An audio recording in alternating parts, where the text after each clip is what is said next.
respect for Gordon. The engines of the Sodor Railway were always busy.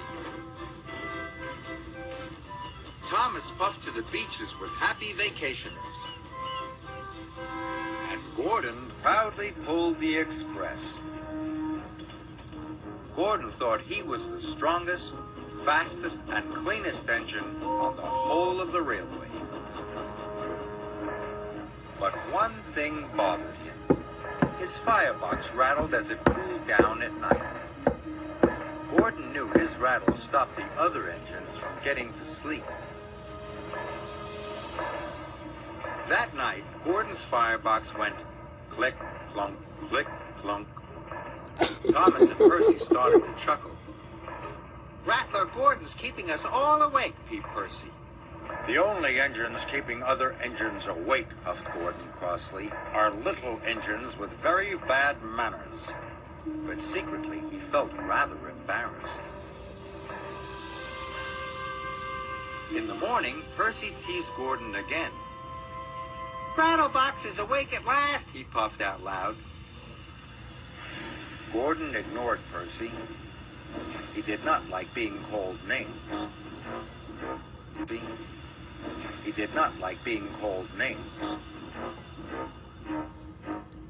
I am the strongest and the best, he told himself. Strongest and best, strongest and best, cleanest and fastest, and pull the express. I agree. He wished the other engines would remember that. Later, Gordon pulled into Narrated Station. Oh, look, laughed Emily. Rattler Gordon's here. He's pulling the Click-Clunk Express. Rattler Gordon's here. He's pulling the Click-Clunk Express. This made Gordon very cross indeed, especially because Diesel overheard. I hope your Click-Clunk gets better soon, oiled Diesel. See you later, Rattler. Robbie. Gordon was very cross indeed. Rattler. Gordon was very cross indeed. He decided it was time the other engines learned to treat him properly. So later at the water tank, he pulled up ahead of James. James was surprised. At Knapford, Percy had brought Gordon's coaches into number 1 platform. Off you go now, Percy, said Gordon. Number 1 is my platform. Little engines shouldn't hang around. You're a boastful, bossy, big blue boiler, Percy muttered to himself crossly.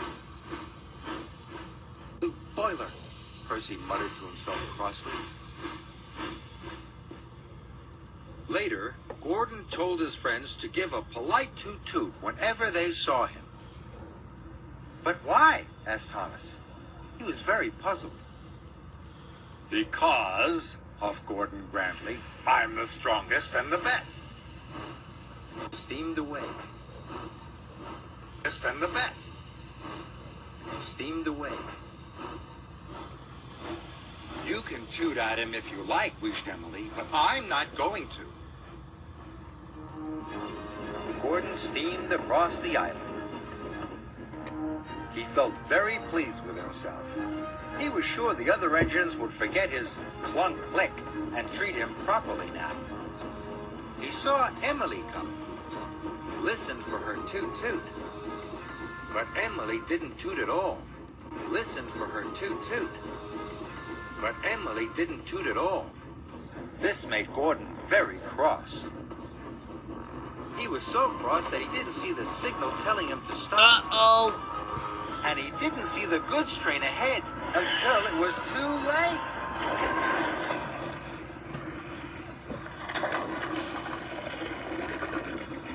Luckily, no one was hurt.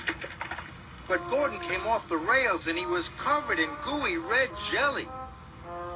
Oh!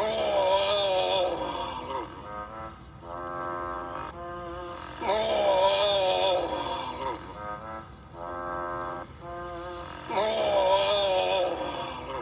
Ooh. As Gordon waited to be put back on the rails, Percy arrived. Hello, Gordon, peeped Percy. I see you're not the cleanest engine anymore. Then James puffed up. I don't think you'll be pulling the express for a while, Gordon, joked James. Finally, Thomas arrived. Gordon's a mess, Gordon's a mess. He's the largest and jelliest, puffed Thomas cheekily. At last, Gordon was back on the rails. He felt very foolish indeed. Edward pushed him to the fitter's yard. Gordon had to stay at the fitter's yard for a long time. It was hard to get the jelly out of his engine. Emily and Henry took in turns to pull the express for him.